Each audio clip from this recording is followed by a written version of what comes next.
Hey guys, it's Jay. Welcome back to my channel, where we discuss the popular culture of the 70s, 80s, and 90s. So today, I've returned from my trip to Comic-Con 2017. And I brought back some interesting items, which I thought I'd showcase here today. There's not really going to be an unboxing.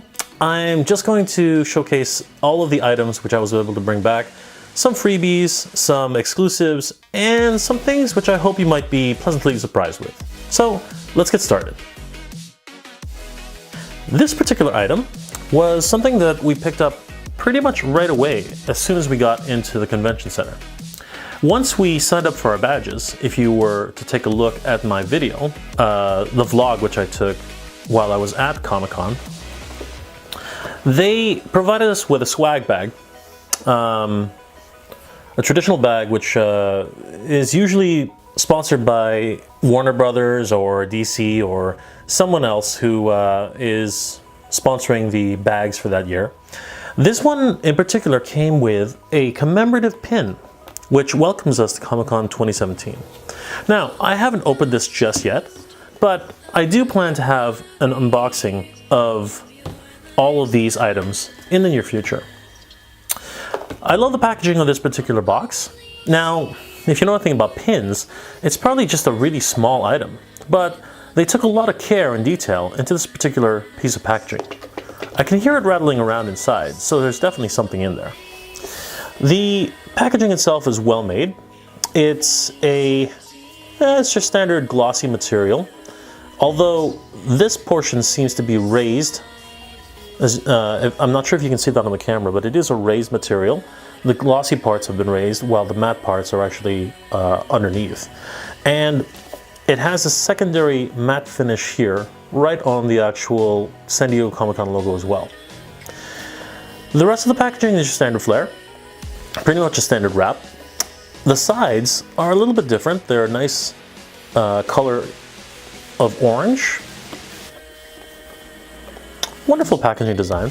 And then the flap itself, not gonna open it right now, but I'm just gonna say it is magnetized, so that the contents inside is safe. We'll do an unboxing about this particular piece in another episode, but for now, I just wanted to show you this particular piece for today's showcase. Okay, let's move on.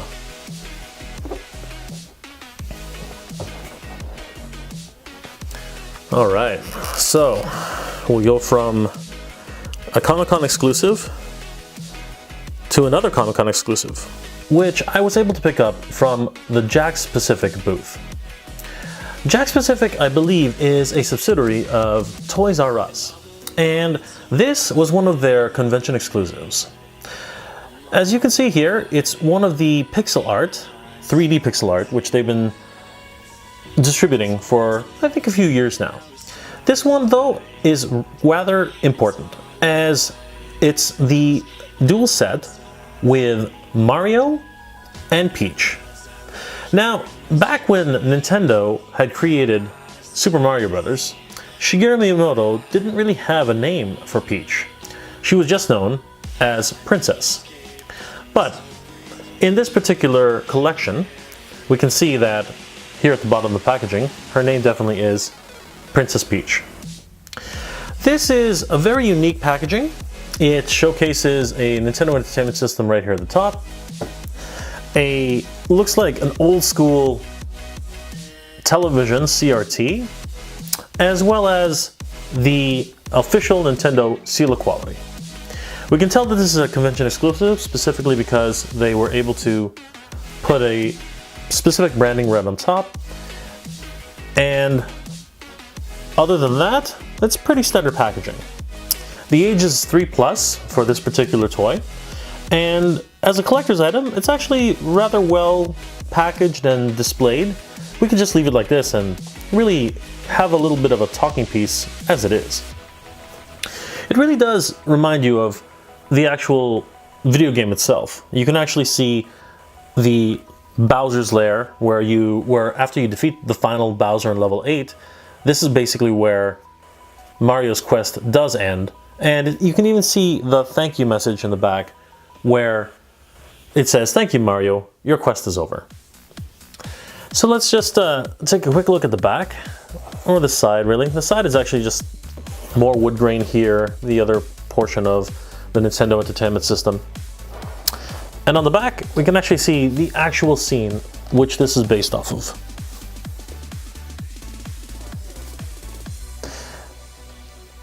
And there's a bit of description here. It says something like, Mario, in his first appearance in the Super Mario Bros. For the Nintendo Entertainment System, Mario battled the minions of Bowser, King of the Koopas, as he traveled through 8 worlds in search of the Mushroom Kingdom's Peach Princess.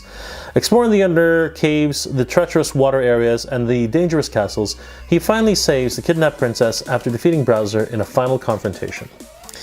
Wow, we can see just how big Tiny Mario is compared to Princess Peach. She is pretty tall, which, if we were to compare with the actual figures themselves, looks like they've blown Mario up just a little bit to give it a little bit more prominence, that maybe, even though he's not Super Mario, he's just regular Mario, the proportions are a little bit better in terms of height. But on the back, they didn't even bother. They really did show how big Mario was in comparison to Peach.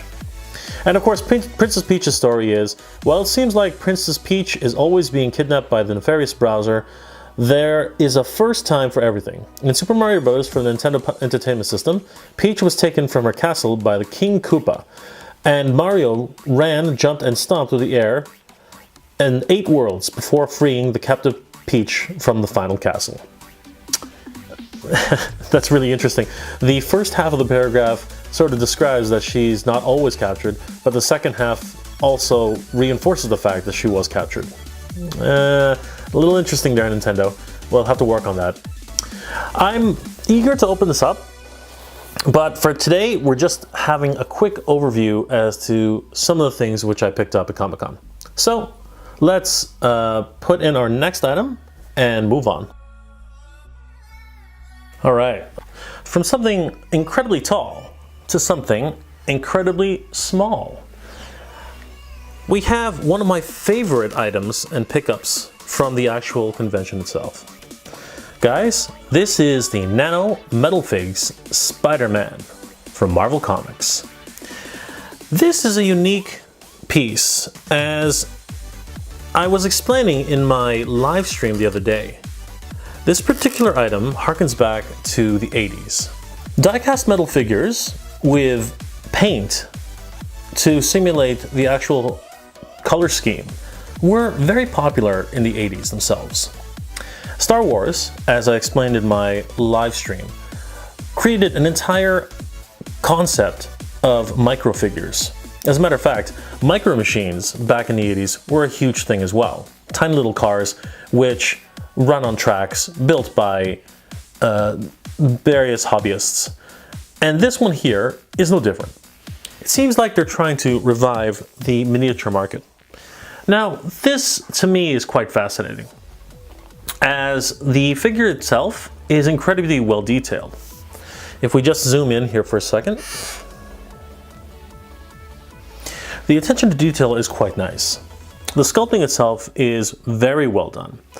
It's not exactly a hero pose, but it's your standard arms out, muscles drawn, and basically we can see that Spider-Man's ready for action.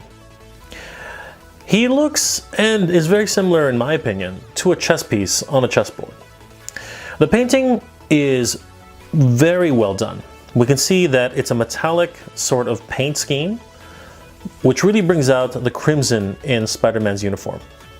The blue areas are a very, very dark navy blue, which is not exactly accurate to this version of Spider-Man, which we see in the picture here, but it passes. The only other thing which I can see is that he doesn't really have any webbing lines on any of his costume. We could probably take a look at this closer, but again, this is not really an unboxing, it's just an overview. I really enjoyed picking up this figure, as it was a bit of a game to actually pick it up, and at the same time it harkens back to the old micro type of figure collecting from back in the 80s, and that really speaks to me. So let's move on to the next item. Now, for something completely different, while we were wandering the convention floor, as we were passing by, one of Sherilyn Kenyon's marketing team provided us with a free copy of Acheron. I'm probably pronouncing that incorrectly, but it's apparently a New York Times bestseller. David, who was traveling with me, said that he's a fan of her work, which was great because they gave us 2 copies. And I am a huge fan of science fiction, so I am looking forward to actually reading this particular novel. According to the back cover, Sherilyn Kenyon is a #1 New York Times bestselling author with more than 16 million copies of her books in print in over 32 countries. Wow. She's the author of the Dark Hunters novel, which has an international cult following and always appears at the top of the New York Times Best Publishers Weekly and USA Today's list. Writing both as Sherilyn Kenyon and as Kinley McGregor, she is also the author of several other series, including The League of Brotherhood of the Sword, Lords of Avalon, The Dream Hunters, and Bad. I've heard of Lords of Avalon, so I'm eager to find out exactly what type of writing she has in mind. So let's move on to the next item. From science fiction to anime. I covered this briefly in my vlog and my live stream. This, of course, is the Dragon Ball Z Scout Scanner. As I stated in my live stream, this is an interesting toy which emulates the anime which Vegeta and the members of other Saiyan groups were using to scan the power levels of different fighters on Earth, as well as other planets. And of course, in the famous scene where Vegeta says that it's over 9,000. This particular edition has no sound. This is more like a cosplay accessory, and it comes in 3 different colors. I was able to pick up the red version and the green version. I am going to do an unboxing of these 2 in an upcoming episode, and I will also compare them directly with the actual sound version that I was able to pick up as well. So it's going to be interesting to see exactly what the differences are between these 3 versions. I already sort of covered a little bit of what I theorize is the major differences, but I'm also eager to see what the actual sounds are and how effective the scanner actually is. So, I have one more scanner which I wanted to show you. I'll take these away. This one was a 2017 convention exclusive from the Bandai booth. Now, if you actually were watching any of my vlogs, you will know the kind of difficulty I had trying to acquire these particular exclusives. This one was no different. It was a very difficult item to procure. But once I got it, I realized that it's very different from the actual Saiyan Scouters, which I picked up earlier. This one is called the Ultimate Deco Edition, 2017 convention exclusive. It's a deluxe scouter, and just from the onset, you can see that there's some printing on the actual scanning piece itself. It also has multiple sound effects, which I'm hoping is going to be very different from the other scanner which I picked up. I will be doing a full review on all 3 scanners, and let's see exactly what the differences are. A Power Ranger exclusive. This was an extremely difficult exclusive to get my hands on. I am, of course, talking about the Legacy Communicator, Zeo Gold Ranger Edition.